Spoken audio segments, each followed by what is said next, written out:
बालुकेश्वर महोत्सव द्वितीय संध्या अनुष्ठित हो जाइछि। बालेश्वर जिल्लार खैरा ब्लॉक बारिंगिया ठारे बाबा बालुकेश्वर महोत्सव आज द्वितीय संध्या अनुष्ठित हो जाइछि। एही अवसर रे महोत्सव कमिटीर चेयरमैन शरद कुमार जेना, सभापति विभूति भूषण मोहन, संपादक कन्हई सेठी, मुख्य अतिथि भाव समाजसेवी शशि कुमार साहू, उपसभापति गणेश सेठी, स्टार अभिनेत्री जीना सामल, सुदूर कलिकतार जेपी शर्मा, गौरीशंकर घड़ाई प्रमुख उपस्थित थिले।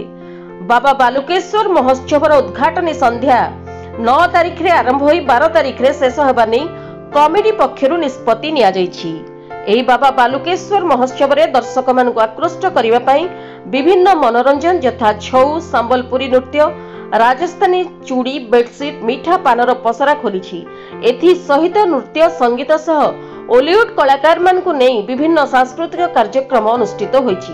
तेबे लोके एही बाबा बालुकेश्वर महोत्सव को आसी शांति श्रृंखलार सहित याक उपभोग करने लोकंकु कमिटी तरफ अनुरोध करा जायछि। ब्यूरो रिपोर्ट, आंचलिक डिजिटल खबर।